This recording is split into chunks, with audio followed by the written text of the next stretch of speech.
अनेक लोकांचं असं म्हणजे समज असतो की फायनान्शियल प्लॅनर खूप लुटतात, खूप पैसे ते घेत असतात. तर यावरती काय सांगाल? आता मी माझ्या बाबतीत सांगू शकते. दो I am a financial planner, मी डिस्ट्रीब्युटरसुद्धा आहे. तर ह्या केसमध्ये मी आजपर्यंत कुठल्याच क्लायंटकडनं कन्सल्टिंग हे घेतलेलं नाही आहे. सो लोकांचा जेव्हा प्रश्न असतो की मॅडम कन्सल्टिंग किती चार्ज करता, तर वी डोंट चार्ज कन्सल्टिंग.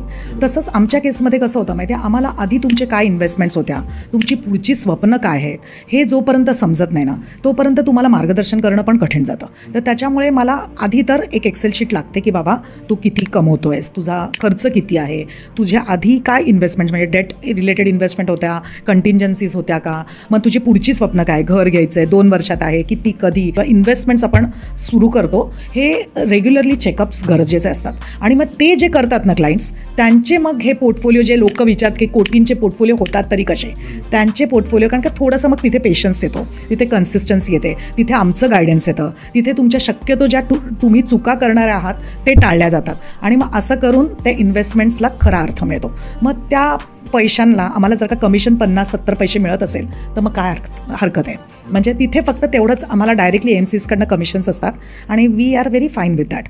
पण तुम्हाला फक्त एकच आहे की रेग्युलर प्लॅनमधनं इन्व्हेस्टमेंट्स करावे लागतात.